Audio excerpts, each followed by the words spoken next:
yesterday's news. Hello again, and welcome to Old News, the programme and podcast which looks at news stories of the day through the papers of yesterday, yesteryear.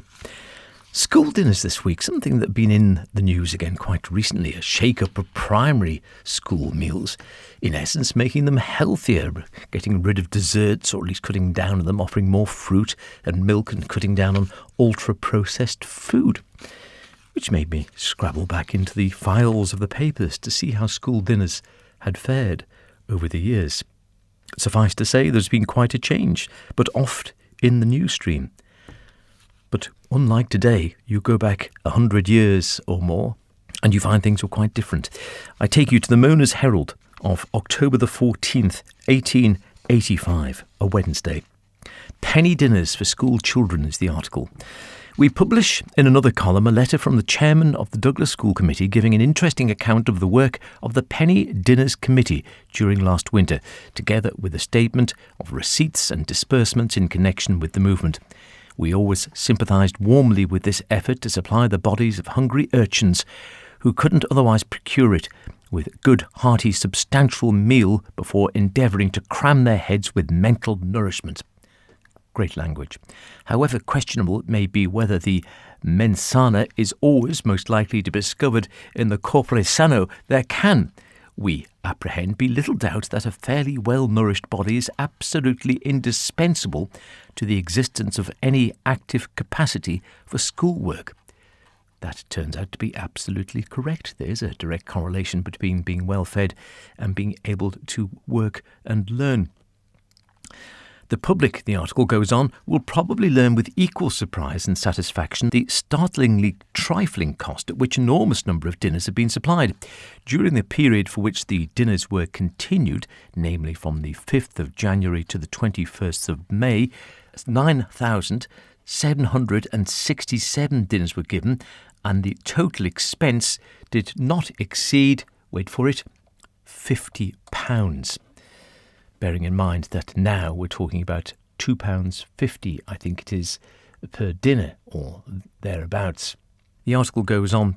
The average daily attendance, we are told, was as high as 122 on several occasions during the winter months. We visited the room in Drumgold Street and looked on whilst a crowd of voracious youngsters, numbering sometimes more than 150, greedily and eagerly satisfied the pangs of hunger. To see the poor barefooted little scholars with their tattered garments crowding around the blazing fires to warm their chilled limbs before setting to at the Irish stew, hot pot, Manx broth or whatever the steaming dish might be, was a sight calculated to soften the hearts, could they only have witnessed it, of many whose lot in life is, Dives-like, to be clothed in fine linen and to fare sumptuously every day. Nearly 10,000 dinners and the cost not £50. 50 gentlemen could scarcely have dined together once for the same money at a fashionable hotel. And here, for the same sum, we have on nearly 10,000 different occasions a half-famished child warmed, well-fed and fitted for the excellent purpose of taking advantage of the great boon of national education which the law provides.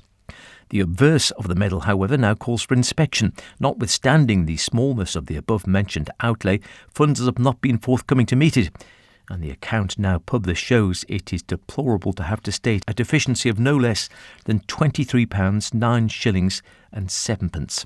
We can hardly imagine that when once this is known to the charitable public of Douglas, there will be any lack shown of that generous spirit in which appeals for all good objects are, as a rule, responded to. The committee in this respect have certainly shown no want of faith, and although encumbered with a considerable debt, have valorously determined upon persevering with the work during the approaching winter. That they should be compelled to abandon their purpose through want of funds is what we refuse to believe anything but the most improbable contingency. If only they wrote that way in the papers still. Marvellous language, all be a sad time, yes. Children barefoot at school, with no food whatsoever and in tattered clothes. I like to think that is not a common occurrence these days. We skip to the Mona's Herald of Wednesday, November the 30th, 1904. Free dinners for poor school children is the letter to the editor of Mona's Herald. Sir, I beg to submit the annual balance sheet for the above-named charity for the winter of 1903-104. We commence, it will be observed, with a smaller credit balance than last year. The cost per dinner has been as low as for the previous year, though slightly more than half a penny. Half a penny. As I say, £2.55 today, I think. Notwithstanding the strict economy practice, the food supplied was always excellent in quality, abundant in quantity, and thoroughly well cooked. I visited the large dining room in the basement of Hanover Street schools at intervals throughout the winter, and on each occasion partook of some of the dish for the day. We opened again upon Monday the 7th inst, and the average daily attendance for the week reached as high as 368. There is, I regret to say, every prospect of the destitution this winter being very great. The number of men in the town out of work and who cannot get work is exceptionally large. Evidence pours in upon me from the teachers showing how the children are suffering from want of food.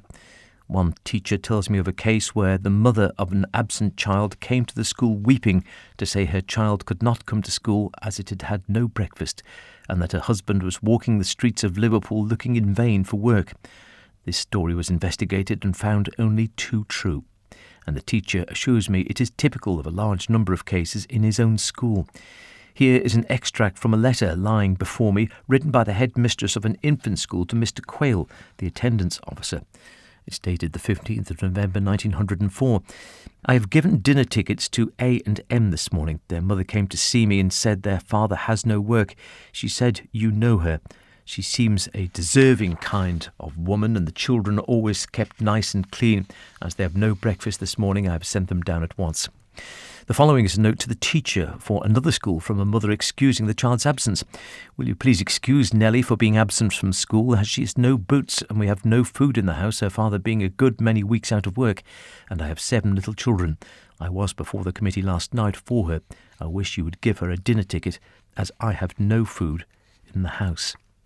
This statement, made in the cases, were independently investigated and found to be true.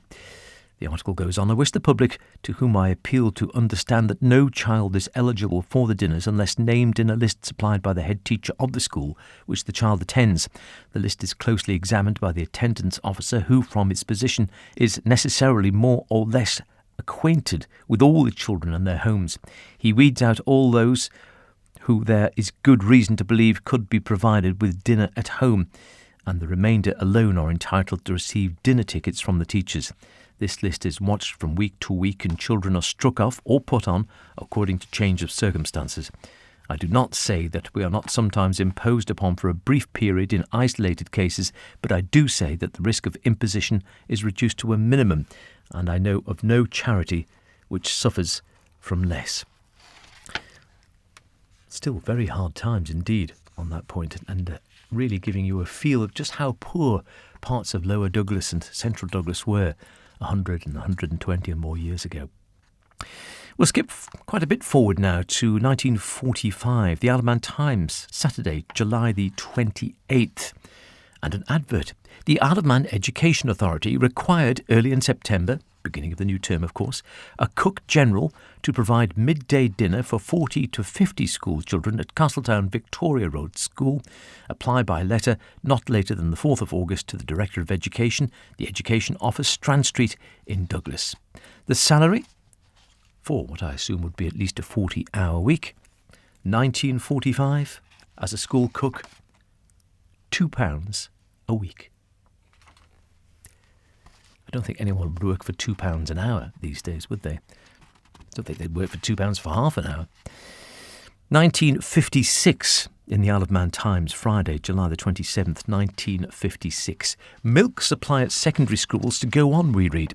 When a proposal was made at the Education Authority meeting on Tuesday to stop the supply of milk to secondary schools, Councillor R.C. Stephen insisted on a division, although it was obvious that there was an overwhelming majority against, so that the names would go on record.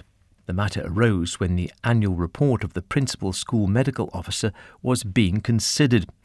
The report quoted the organiser for school meals as saying that nearly 1/3 of the school children on the island have school dinners, and more than half of them are served at the secondary schools.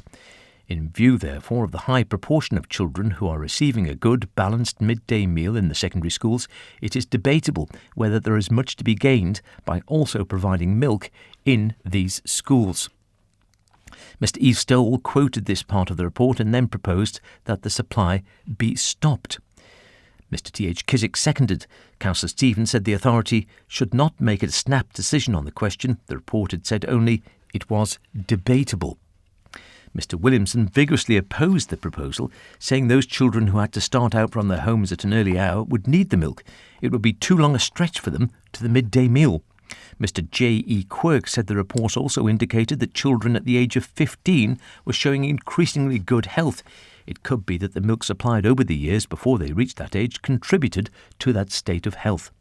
Mr. T.W. Neal said the authority should not vote on a debatable medical and dietetic question. He, for one, would not vote. On the division, only 3 voted for the proposal, Messrs. Stoll and Kiswick and Wing Commander Brew, 19 against. And finally, in the Times, the Alaman Times, Friday, July 29th, 1960, this was dated. Are school children drinking too much milk? The school medical officer says they're getting fat. Each day, some 2,300 third-of-a-pint bottles are downed by children attending the island schools, but, says the principal school medical officer, Dr. S.V. Cullen, in his annual report, the necessity for the provision of milk in school may have to be reviewed. Why? Well, apparently Manx school children are getting fatter. It seems they've never had it so good. Says Dr. Cullen, it's now an accepted fact that during the past few decades the health and physique of school children has improved. School meals and milk and the higher standard of living since the war have largely contributed to this, but the School Health Service has also played its part. It is rare today to see a child who is undernourished, and since the number of fat children seen by the school medical officer is increasing, I don't think you can say that anymore, the inclination now appears to be in the opposite direction. If this tendency to obesity in school children continues, the necessity for the provision of milk in school may have to be reviewed, especially as many children now have school dinners. At the moment, reports Dr. Cullen, approximately 2,300 third-of-a-pint bottles of TT or pasteurised milk are delivered daily to the island schools. Around 1,000 of those are supplied free of charge. School dinners provided now top the 2,000 mark, and an extension to the Albert Road Ramsey kitchens means that 150 more meals will go by container to these smaller country schools at the Doon, Andreas, Bride, St Jude's, Sulby, Ballaugh and Kirkmichael. The organiser of school meals comments, this further development will assure that any child who has to travel a distance to school will be supplied with a hot dinner. During 1959, periodical medical inspections were carried out, as in previous years, and children were examined at the ages of 5, 8, 12 and 15. The total number of children in all age groups requiring treatment was 134, or 5.32%. However, only one child out of a total of 2,521 examined in the periodic age groups was considered to have an unsatisfactory physical condition, said Dr. Cullen. So from shoeless urchins in rags to rather plump school children, possibly being overfed. Although I believe milk is still available at dinner, even with this latest change in primary schools. And we certainly had school milk, although I think I paid for mine when I was in primary school. It's come a long way, it would seem, and for the better, you would argue, whether the debate now might be, are children rather overweight rather than chronically underweight? No doubt that will rage on for some time. Whichever way you look at it, of course, it's old news. Until next week, cheerio. You're gonna be yesterday's news.